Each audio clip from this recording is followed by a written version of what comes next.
प्रिय विद्यार्थियों, स्वागत है आपका अपनी इस ऑनलाइन क्लास में। और मैं धन्यवाद देता हूं हमारे निदेशक सर को कि उन्होंने बहुत सही समय पर आपकी ये ऑनलाइन क्लास शुरू करवाई। अब आज इंग्लिश की क्लास होगी और मैं बता दूं आपको कि आज के बाद आगे की क्लास में जब भी इंग्लिश की क्लास हो तो उसमें आप रेनबो नामक टेक्स्ट बुक साथ लेकर बैठें और अपने नोटबुक फेर और रफ दोनों तरह की नोटबुक लेके बैठे। हम कोई लेसन पढ़ने का प्रयास करेंगे, लेकिन फिलहाल हम लेते हैं कोई ग्रामर का यानी कंपोजिशन का टॉपिक लेते हैं और हम लेते हैं लॉन्ग कंपोजिशन।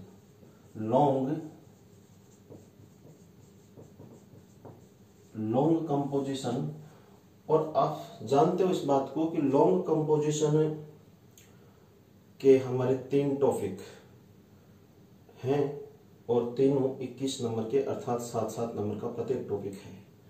और इस लॉन्ग कंपोजिशन में आज हम लेते हैं लेटर राइटिंग।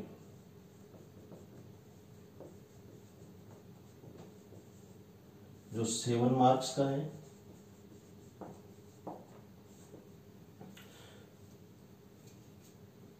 विद्यार्थियों, लेटर आपके सिलेबस में 4 प्रकार के लेटर शामिल हैं। ऑफिशियल लेटर,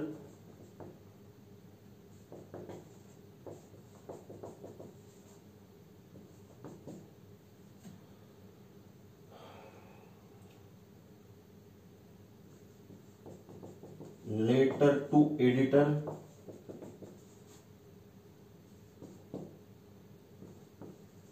जॉब एप्लीकेशन और चौथा बिजनेस लेटर।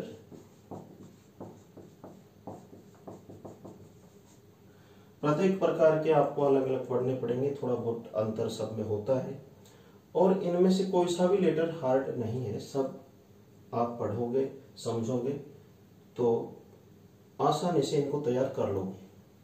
अब आज हम सर्वप्रथम सबसे पहले ऑफिशियल लेटर पे काम करते हैं। टॉपिक डाल लीजिए ऑफिशियल लेटर। देखिए, ऑफिशियल लेटर इसको शासकीय पत्र या कार्यालयी पत्र कहते हैं हिंदी में। और जब आप ऑफिशियल लेटर लिखते हो तो कम से कम 7 बातों का, कम ज्यादा करके 7 बातों का आपको विशेष रूप से ध्यान रखना पड़ेगा। वो 7 बातें या 7 स्टेप्स जिनसे आप लेटर पूरा करोगे वो आप एक एक करके लिख लीजिए और फिर हम एग्जाम्पल समझेंगे तो उन 7 को लागू करते हुए हम एग्जाम्पल को तैयार करेंगे तो ये इजीली आपके अच्छी तरह से समझ में आ जाएगा। ऑफिशियल लेटर लिखते समय आप सबसे पहला स्टेप, सबसे पहला जो ध्यान रखने योग्य बात है, क्या करना पड़ता है? सबसे पहले आपको लिखना है सेंडर्स एड्रेस।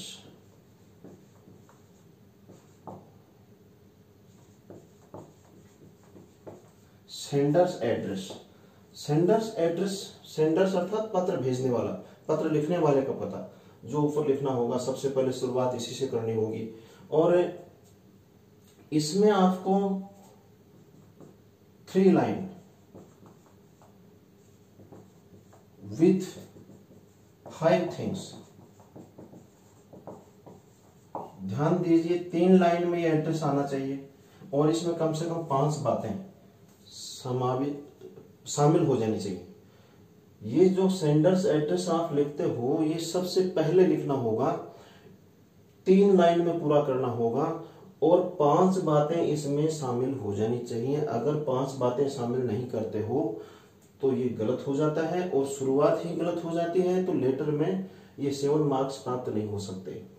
अर्थात फिर मेन पार्ट में से कोई नंबर देगा आपको जो 4 नंबर का होता है और 4 में से 4 उसमें भी नहीं देगा। तो कुल मिलाकर बात यह है कि इसको ठीक से समझेंगे हम। फिलहाल हम 7 स्टेप इसकी लिख लेते हैं, उसके बाद एक एक करके लागू करके हम एग्जाम्पल में समझेंगे। दूसरा जो कार्य करना है आपको, डेट लिखनी होगी। किस ढंग से लिखनी होगी? बिटवीन टू ब्लैंक लाइन, अर्थात डेट के ऊपर एक खाली लाइन छोड़ेंगे और डेट के नीचे भी एक खाली लाइन छोड़ेंगे। बिटवीन टू ब्लैंक लाइन, दो के बीच में कोई कुछ हो, स्थित हो तो बिटवीन आता है, दो से ज्यादा के बीच में हो तो अमंग आता है। तो दो खाली लाइन के बीच में आप डेट लिखोगे, अर्थात डेट लिखने के बाद भी एक लाइन छोड़ोगे। उसके बाद तीसरा स्टेप, तीसरी जो ध्यान देने योग्य बात है ऑफिशियल लेटर में, वो है रिसीवर्स एड्रेस।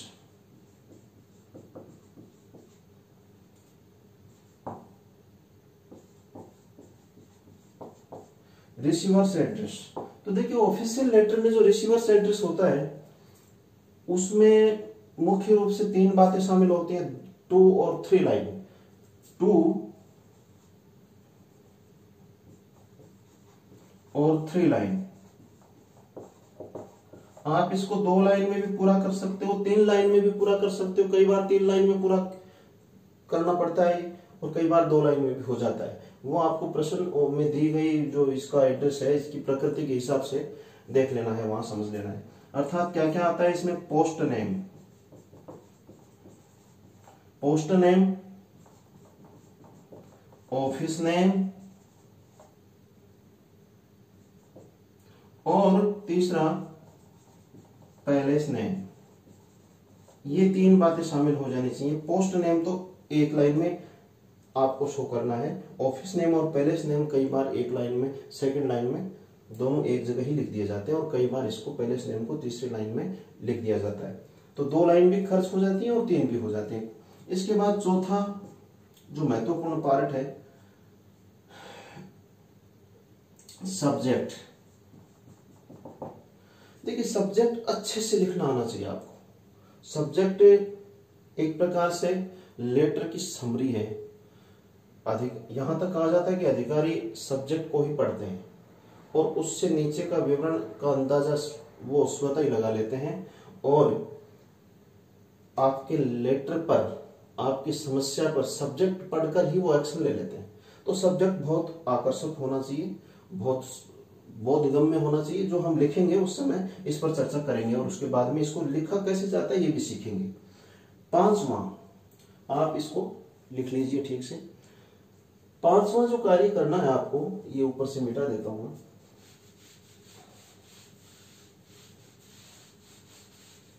सब्जेक्ट के बाद में जो 5वां कार्य आपका शुरू होता है ऑफिशियल लेटर में, 5वां कार्य जो शुरू होता है आपका वो होता है सैल्यूटेशन। सैल्यूटेशन अर्थात संबोधन। सैल्यूटेशन से तात्पर्य संबोधन। तो ये किस किस तरह से होता है देखिए, समझना है इसको। अक्सर ऑफिशियल लेटर में जो सैल्यूटेशन होता है 3 तरह से लिखते हैं विद्यार्थी, सर, मैडम, डियर सर और डियर मैडम।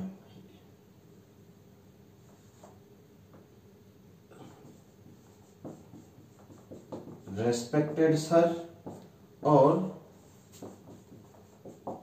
Respected madam. आप कोई सा भी अपना लीजिए, ज्यादातर विद्यार्थी ये लिखते हैं डियर सर। आप ये लिखो तो भी कोई दिक्कत नहीं, ये भी अच्छा शब्द है, प्रभाव उत्पन्न करने वाला शब्द है। तो आप इसको यूज करो तो भी ठीक है, इसको यूज करो तो भी ठीक है। हाँ, ये जरूर थोड़ा परंपरागत लगता है। इसके बाद में सैल्यूटेशन समझ में आ गया। इसके बाद में हम आगे बढ़ते हैं। 6ठी जो स्टेप है आपकी वो है कम्युनिकेशन।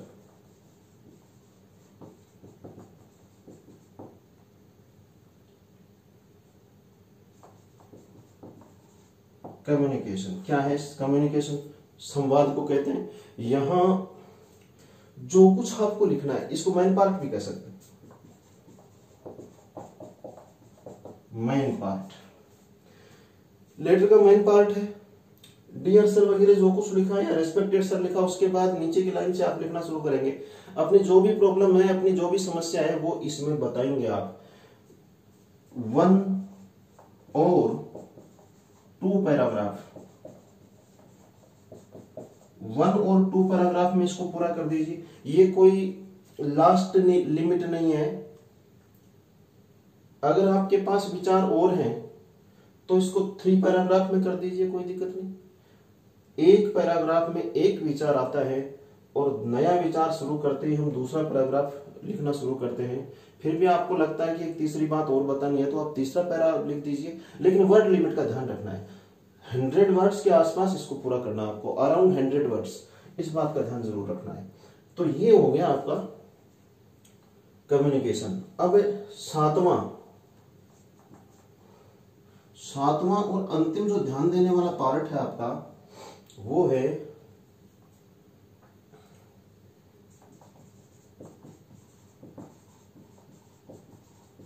Complementary phrase.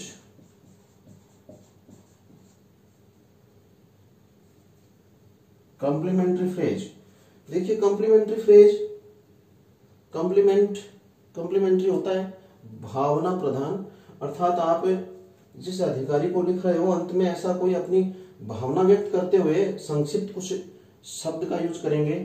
तो प्रिंसिपल के लिए तो होता है ओबीडियंटली, और अदर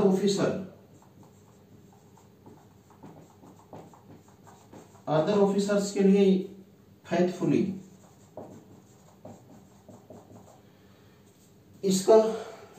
इनका आप प्रयोग करेंगे।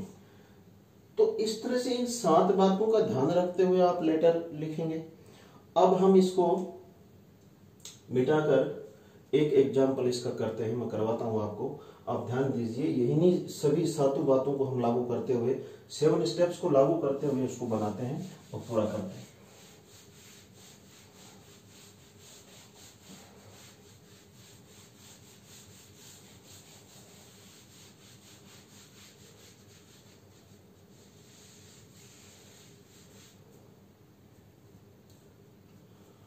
Long composition,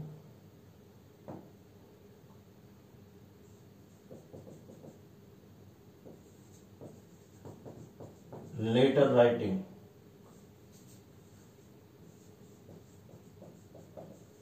official letter. Question 1, पहला क्वेश्चन आपका, write a letter to the collector of your district requesting him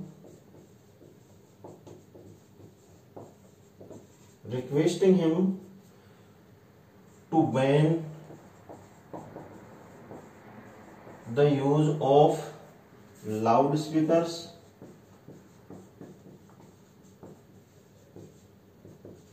in your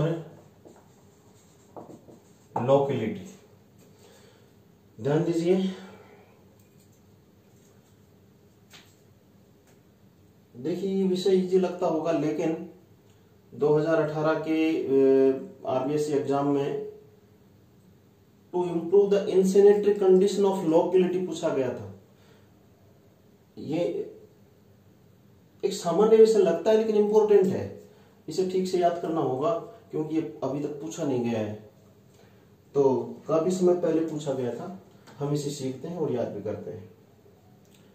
देखिए, राइट ए लेटर, एक पत्र लिखिए, to the collector of your district, अपने जिले के कलेक्टर को, रिक्वेस्टिंग हिम, उनसे निवेदन करो, उनसे निवेदन करते हुए, किस बात का निवेदन करना है? To ban the use of loud speakers, loud speakers के उपयोग पर बैन लगाने के लिए, लाउड स्पीकर्स के उपयोग पर रोक लगाने के लिए, प्रतिबंध लगाने के लिए इन योर लोकेलिटी, आपके मोहल्ले में। तो ये समस्या हुई, इसको मिटाते हैं और फिर बनाते हैं इसको।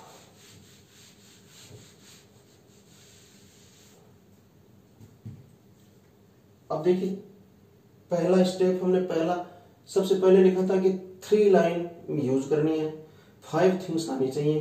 5 थिंग्स में कौन सी थिंग्स हैं? एक एक हाउस नंबर, दूसरी ब्लॉक नंबर, तीसरी लोकेलिटी नेम, चौथी रोड नेम। ये तीन बातें एक ही लाइन में आएंगी, ये पहली लाइन में, ये दूसरी लाइन में, और ये तीसरी लाइन में। पांचवी बात सिटी नेम।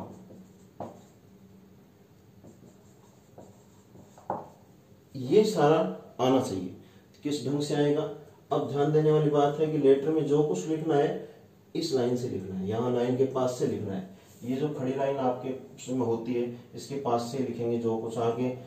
एक लाइन को पास में ले लिया, दूसरी को आगे ले जाओगे, तीसरी को फिर पास में, या तिरछा बना दिया, या इस ढंग से ऐसे नहीं करना है, केवल लाइन के पास से लिखना है। देखिए ये पांचों बातें शामिल करते हुए एड्रेस 20/D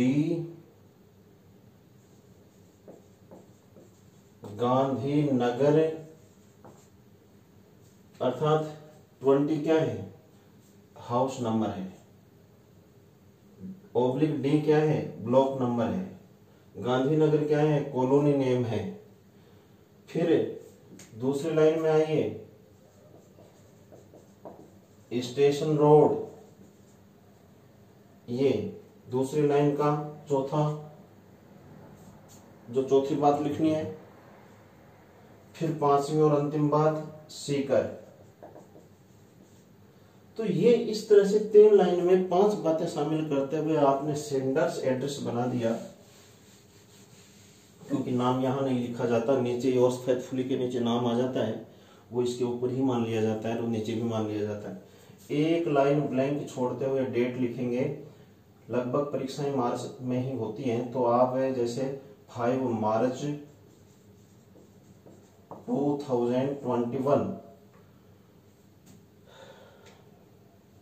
फिर एक लाइन ब्लैंक छोड़ दीजिए और यहां उस अधिकारी का एड्रेस जिसको आपको ये पत्र लिखना है, तो आप कलेक्टर को लिखेंगे। तो लिखो द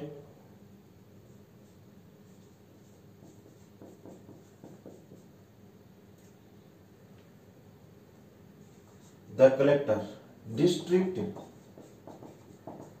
सीकर।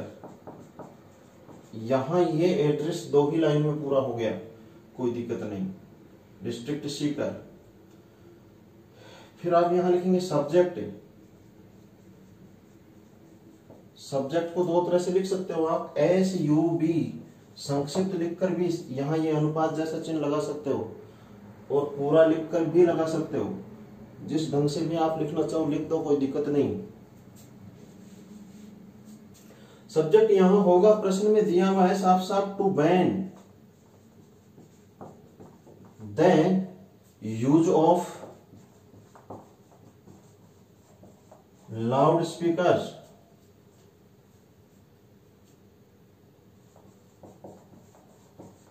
बस इतना ही बताइए आप, सब्जेक्ट में इतना ही लिखिए। फिर आप लिखेंगे डियर सर,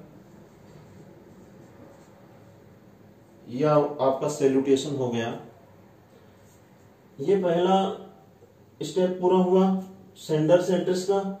ये दूसरा स्टेप पूरा हुआ, बिटवीन 2 ब्लैंक लाइन डेट लिखी। फिर ये 2 लाइन का रिसीवर्स एड्रेस पूरा हुआ। फिर सब्जेक्ट के ऊपर लाइन छोड़ते या नहीं भी छोड़ते हैं तो भी चल जाता है, लाइन छोड़ने का कोई ज्यादा गंभीर विषय नहीं है। सब्जेक्ट के बाद सब्जेक्ट में लिखोगे to ban the use of loud speakers. इसके बाद आप लिखना शुरू करोगे सब्जेक्ट और फिर ये सैल्यूटेशन।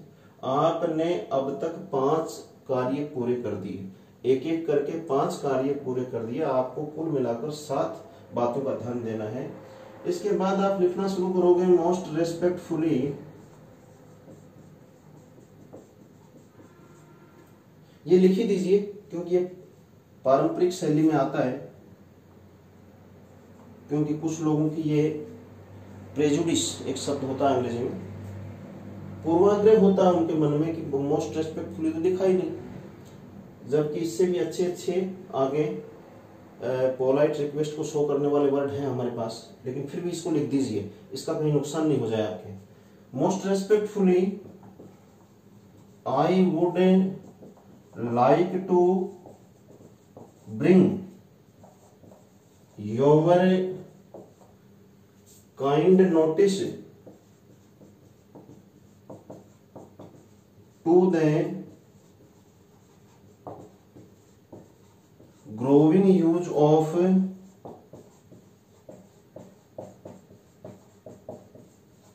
loudspeakers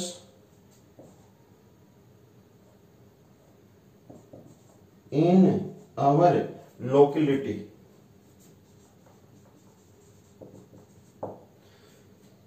देखिए इतने को समझिए। मोस्ट रेस्पेक्टफुली अत्यंत नम्र निवेदन पूर्वक I would like to bring, मैं आकर्षित करना चाहता हूं। वुड क्या है यहां, देखिए वुड है ना, वुड इसको थोड़ा समझना पड़ेगा। एक तो वुड होता है सेल और विल का पास्ट, सेल विल, इसका पास्ट वुड होता है। कैसे होता है, सेल विल फ्यूचर के लिए आता है,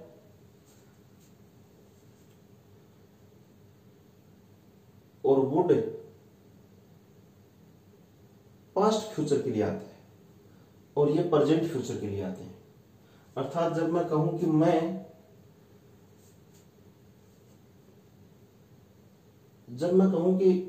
मैच जीत जाएंगे,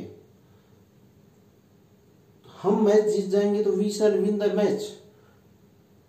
लेकिन यही बात किसी ने पास्ट में कही हो, मोहन ने कहा था कि हम मैच जीत जाएंगे, तो Mohan said that we would, अब वी के साथ सेल नहीं आएगा, we would win the match. अर्थात मैच जीत जाएंगे, ये बात तो पास्ट के फ्यूचर के लिए ही है, जीत जाएंगे, लेकिन ये किसी ने पास्ट में कही है, तो सेल विल का पास्ट वुड होता है एक तो, और यहां ये तो है नहीं, इस टाइप का वुड नहीं है यहां। तो फिर कौन सा वुड है, एक तो सेल विल का पास्ट रूप वुड होता है, दूसरा मॉडल होता है वुड, और उस मॉडल में उसका एक प्रयोग होता है पोलाइट रिक्वेस्ट, यानी पोलाइट रिक्वेस्ट के लिए वुड आता है। तो यहां यही है, मॉडल का यूज हुआ है वुड के रूप में, और पोलाइट रिक्वेस्ट के लिए यूज हुआ है। तो most respectfully I would like, नम्र निवेदन के साथ आई वुड लाइक, मैं चाहता हूं, टू ब्रिंग, आकर्षित करना, योर काइंड नोटिस, आपका ध्यान। अत्यंत नम्र निवेदन के साथ मैं आपका ध्यान आकर्षित करना चाहता हूं, टू द ग्रोइंग यूज, बढ़ते हुए उपयोग की तरफ, ऑफ लाउड स्पीकर्स के बढ़ते हुए उपयोग की तरफ, इन आवर लोकेलिटी, हमारे मोहल्ले में। पूरा अर्थ क्या होगा, अत्यंत नम्र निवेदन करते हुए मैं आपका ध्यान हमारे मोहल्ले में बढ़ते हुए लाउड स्पीकर्स के उपयोग की तरफ आकर्षित करना चाहता हूं। देखिए पोलाइट रिक्वेस्ट के लिए कितनी फॉर्म आ गई, मोस्ट रेस्पेक्टफुली आ गई, आई वुड आ गया, जो अपने आप में अकेला ही पर्याप्त है। ये नहीं लिख के आप ये लिख दो कि आई वुड लाइक, तो भी सही है सबसे, यानी आपने वुड लिख दिया तो इसका मतलब आपने अधिकारी को सर्वाधिक सम्मान दे दिया, सारा सम्मान दे दिया, और कोई सम्मान रेस्पेक्टिव वर्ड और कोई लिखने की भी जरूरत नहीं। लेकिन फिर भी इसको लिखना, मैंने शुरू में कहा था कि कुछ लोगों की धारणा होती है, कुछ एग्जामिनर्स की भी होती है कि मोस्ट रेस्पेक्टफुली आना चाहिए था, तो आपको लिख देने में कोई बुरी बात नहीं है, इससे कोई नुकसान नहीं होगा। हाँ, कहीं नुकसान होते होते बच जरूर जाएगा। Most respectfully I would like, सर्वाधिक नम्र निवेदन करते हुए मैं चाहता हूं, to bring your kind notice, आपका ध्यान आकर्षित करना, योर आपका, और नोटिस ध्यान, ये जो बीच में काइंड आ रहा है ये फिर पोलाइट रिक्वेस्ट को शो कर रहा है। तो कितने रेस्पेक्टिव वर्ड्स हमने ले लिए, तो इसका अर्थ क्लियर हो गया। आगे बढ़ते हैं। सम,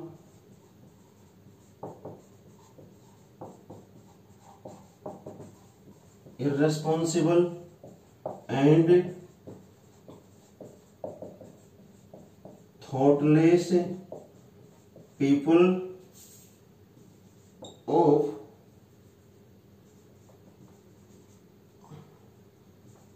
our locality लाउड स्पीकर्स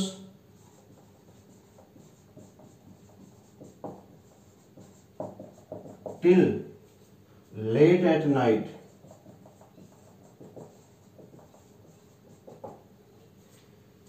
देखिए इसका भी अर्थ देखिए, सम इर्रेस्पॉन्सिबल, बहुत अच्छा शब्द है, ऐसे लोगों के लिए यूज होना चाहिए, और थॉटलेस, अर्थात ऐसे लोग जो नियम विरुद्ध काम करते हैं उनको गाली भी दो तो बड़े सम्मान के साथ दो।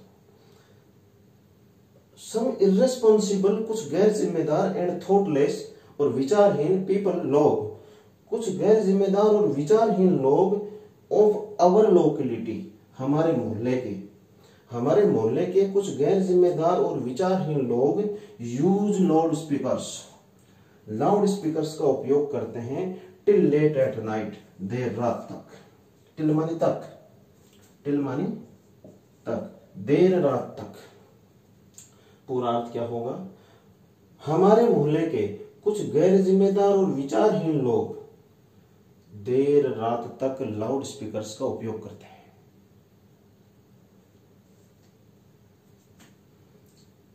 अब थोड़ा ऊपर लिख दें, इसको मिटा देते हैं।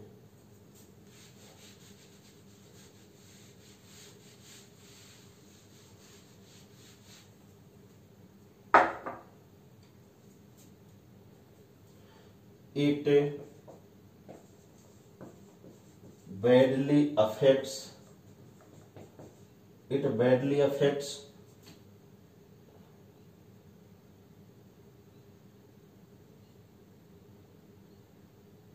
badly affects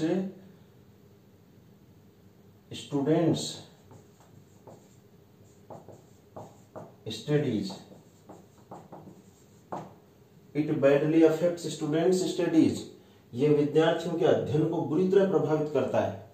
It badly affects students' studies. एक बार लिख लेते हैं, बाद में समझेंगे।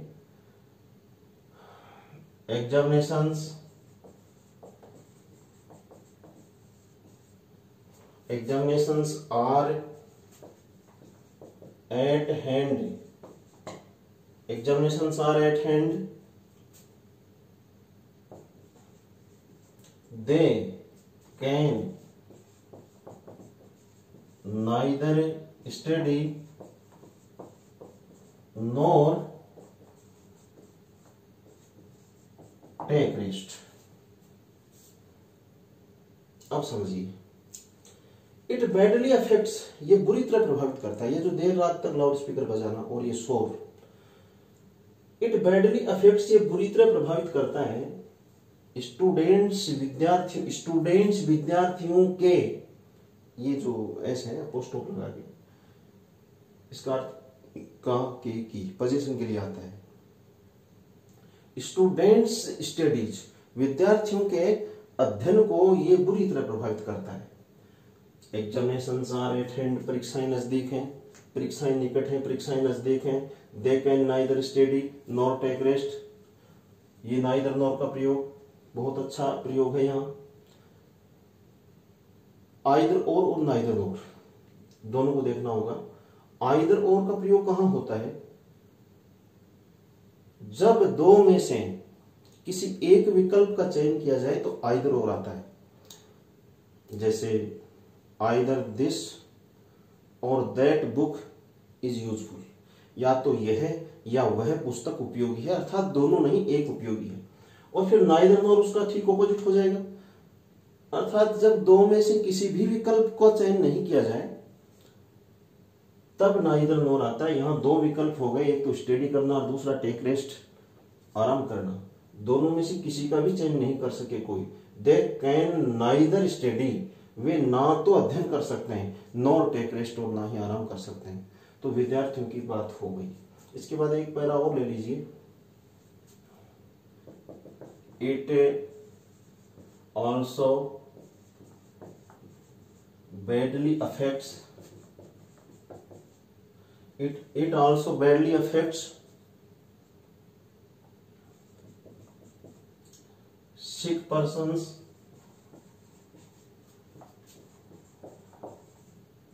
old men and kids of our locality. It also badly affects, ये भी बोलना पड़ेगा इन तीनों के बाद। ये जो तीन नाउन आपने ली हैं, ये जो तीन कॉमन नाउन आपने ली हैं, इनके बाद आपको ऑल्सो का अर्थ बोलना पड़ेगा भी। इट ऑल्सो बैडली अफेक्ट्स, ये बुरी तरह प्रभावित करता है। बैडली अफेक्ट्स मैंने बुरी तरह प्रभावित करता है। किस किस को बुरी तरह प्रभावित करता है? सिक पर्सन्स, बीमार लोगों को, ये बीमार लोगों को बुरी तरह प्रभावित करता है। It badly affects old man, ये वृद्ध लोगों को बुरी तरह प्रभावित करता है। इट बैडली अफेक्ट्स किड्स, ये बच्चों को बुरी तरह प्रभावित करता है। ऑफ आवर लोकेलिटी, हमारे मोहल्ले के, ये हमारे मोहल्ले के बच्चों को, बूढ़े लोगों को और बीमार लोगों को भी, इस ऑल्सो को यहां बोलना है आपको, भी बुरी तरह प्रभावित करता है। इतना सब लिख देने के बाद अब आप रिक्वेस्ट कर लीजिए, रिक्वेस्ट कीजिए।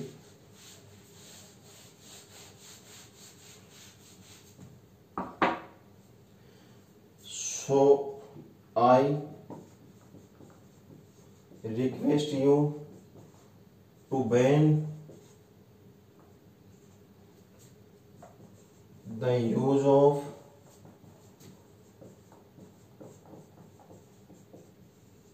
loudspeakers in our locality. In our locality. तो सो आई रिक्वेस्ट यू, इसलिए मैं आपसे निवेदन करता हूं। ये लाइन प्राय सब में आएगी, इसको ठीक से समझ लेना है। सो आई रिक्वेस्ट यू, इसलिए मैं आपसे निवेदन करता हूं to ban the use of loud speakers, loud speakers के उपयोग पर बैन लगाएं। बैन लगाना अर्थात प्रतिबंध लगाना, रोक लगाना। इन अवर लोकेलिटी, हमारे मोहल्ले में। इसके बाद एक लाइन दीजिए, please look into the matter soon, please look into the matter soon, कृपया look into the matter soon, मामले पर शीघ्र विचार करें। ये लुक इनटू क्या है? फ्रेजल वर्ब है। क्या होती है phrasal verb? Verb plus preposition, verb plus preposition को फ्रेजल वर्ब कहते हैं।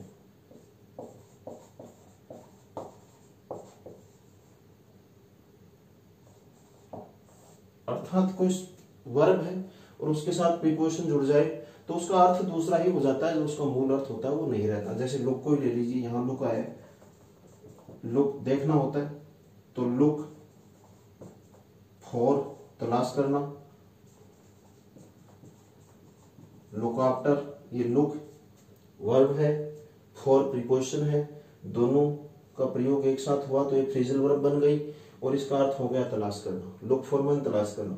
ऐसे ही लुक आफ्टर, लुक वर्ब है, आफ्टर प्रीपोजिशन है, दोनों एक साथ जुड़े तो फ्रेजल वर्ब बन गई और इस फ्रेजल वर्ब का अर्थ हो गया देखभाल करना। ऐसे ही लुक से संबंधित ये लुक इनटू, लुक इनटू माने विचार करना, विचार करना।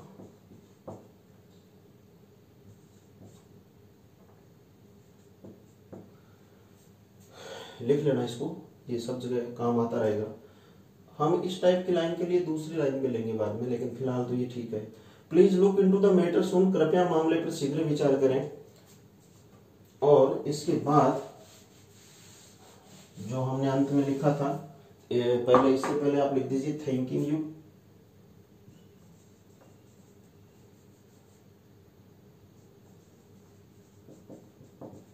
थैंकिंग यू, और यहां लिखिए प्रिंसिपल के अतिरिक्त अदर ऑफिसर्स के लिए योर्स फेथफुली,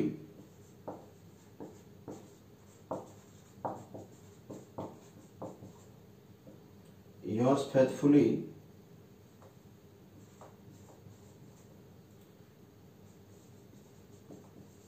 राकेश कुमार